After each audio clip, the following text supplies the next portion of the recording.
Hey guys, so I know that some of y'all did not get enough time to go over Half-Life in class, and then there was another class where we did go over this video, so I just want to make sure that everybody's on the same page. So I wanted to do this tutorial video over Half-Life to help y'all out. That way you can rewatch this if you need to.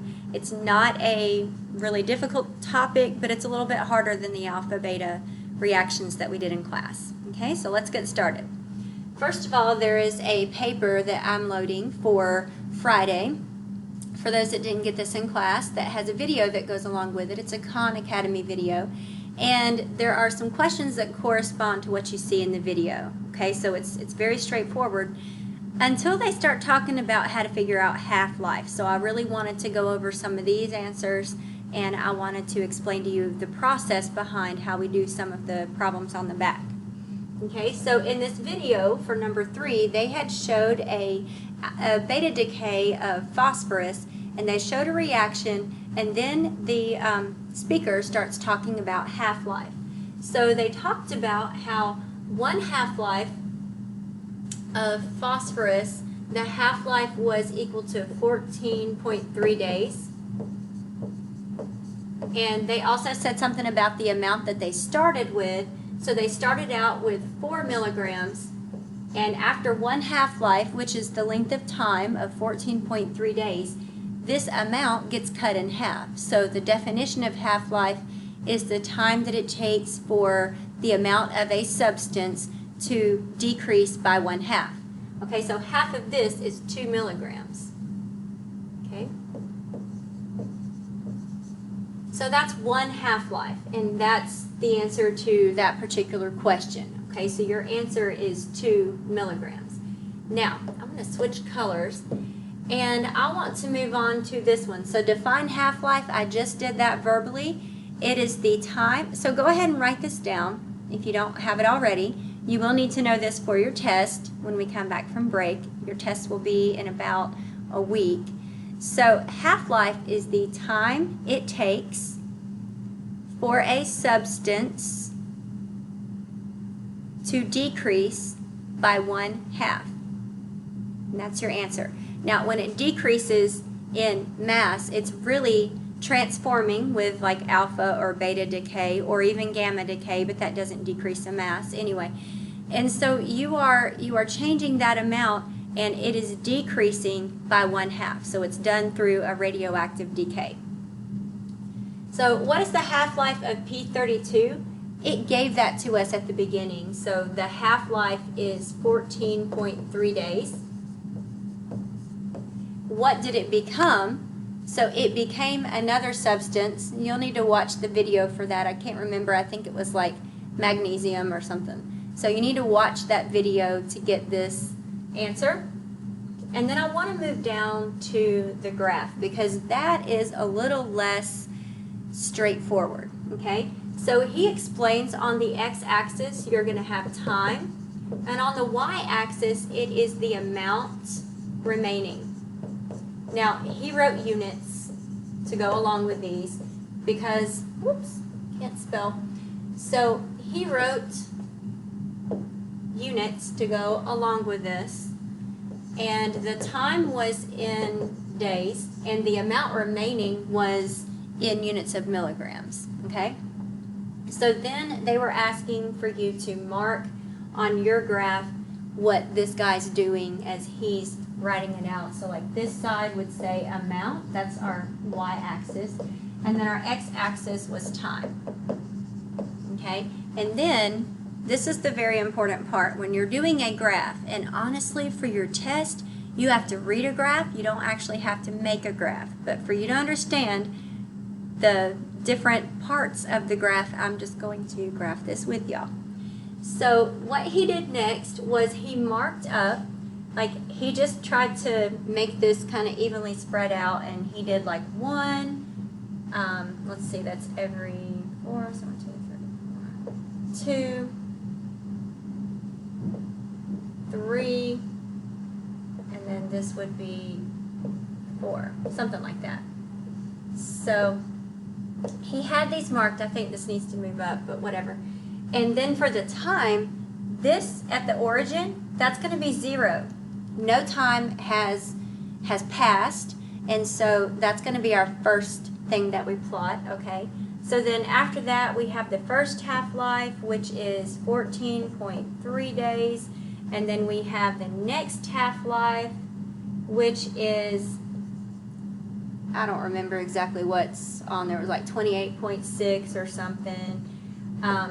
And then you have another half-life, which was like 52 point something, and then there was another half-life, okay? So we're really just adding 14.3 each time. But these are our 4 half-lives at the bottom, and then you started it out where at the beginning you have no time has passed. You started out with 4 milligrams, and then at the first half-life, so after you go through 1 half-life, you're going to decrease the amount by half. So half of 4 is 2. Okay, so at our first half-life, we're going to plot, that's here, we're going to put a 2 there. And then the next half-life, after another 14.3 days, we decrease from 2. What's half of 2? 1. So that's our next plot. And then after our 4th half-life, if we have to go that far, what's half of 1? 0.5. Okay? So that's going to be right here, roughly. Actually, that's a little off. Let's see. So in between there, it's kind of like 1, 2, 3, 4, 5, 6, right here. Okay? And we just know that's half of 1. And then if we have to go down again, we would do another half. So I think we have to do that. So what's half of a half? A quarter. Okay? So then this would be 0.5, and then half of 0.5 is 0.25. Okay, I'm just going to write it over here just so we've got those to refer to. So let's go back up here and actually let's connect our dots. Notice that this is an exponential graph. He does this in the video as well. Exponential graphs have that curve. These are always decreasing in slope. And remember, in algebra, you learned about a hyperbola, okay? And a hyperbola is one of these lines that infinitely gets closer and closer to the origin but never reaches 0. So the asymptote of the hyperbola is where the x-axis is 0, or I'm sorry, where the, y-axis, my fault, where the y-axis is 0, okay, and your x-axis is continuing, but it's infinitely getting closer and closer to 0 but never reaches that because you keep cutting it in half, and because numbers can just infinitely get to whatever decimals, so anyway, you get the point. It's an exponential decreasing curve. Now let's answer our question. So our next question is on number 9, so that's the back of your page, or the second sheet if you don't have the paper copy. And it says, as half-life increases, what happens to the amount of the radioactive phosphorus? Well, is our slope increasing or decreasing? It is decreasing, okay? Or we'll say decreases. And then if you started with 4 milligrams of phosphorus, how much is left after 57.2 days? Well, we need to go back to that previous page. So apparently this was 57.2. So how much is left? Well, we had to cut a 1 in half, so that's going to be 0.5. Okay, so that's our answer here. 0.5. Don't forget your unit. It's going to be milligrams. Okay, so let me change my color again. And then how many half-lives, that should say half-lives, went by for the sample to decrease to 0.25 milligrams? So let's look. How many half-lives till we got to 0.25? One. Actually, that's not a half-life. That's before we start going through a half-life. Remember, that's time that passes. So this is 1, 2, 3 half-lives. So that's our answer for this one.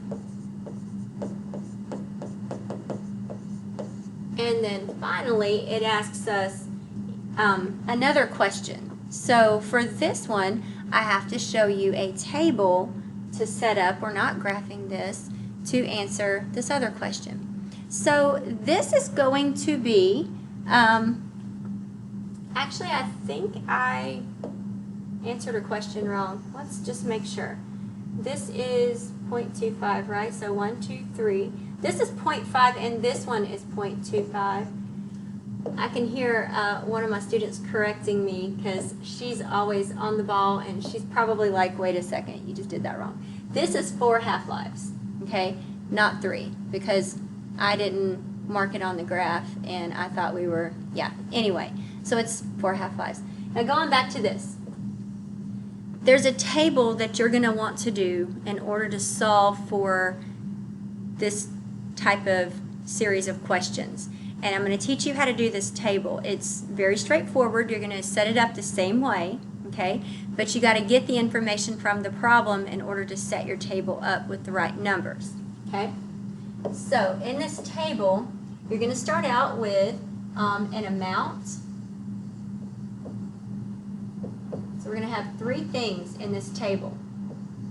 There's an amount, there's going to be the time, and then there's going to be one that says the number of half-lives. Okay?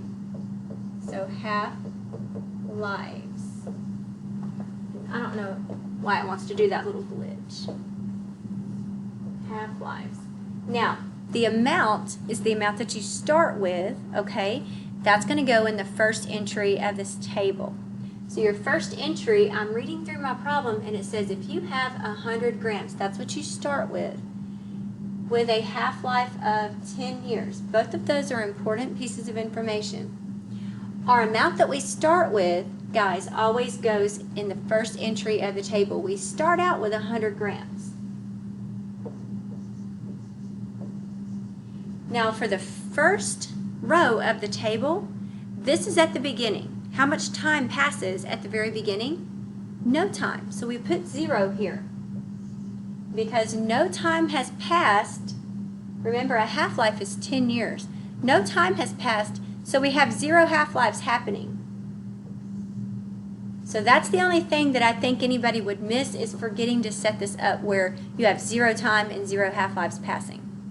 Now, we then proceed to fill in the next lines. Well, how do we do that? Like, y'all didn't learn any formula or anything. Well, guess what? It's based on your definition of half-life. And a half-life is the time it takes for a substance to decrease by 1/2. So guess what? We already know what 1/2 is, because we just take this and we just divide it by 2. Okay? 100 divided by 2 is, and guess what? You can use a calculator. If this is ever a decimal number, you can use a calculator. So what's 100 divided by 2? It is 50 grams. And our next time is going to be how long 1 half-life is. Okay, so we're going to go through 1 half-life, and how much time passes? Well, it tells us in the problem. A half-life is 10 years. That's how much time passes.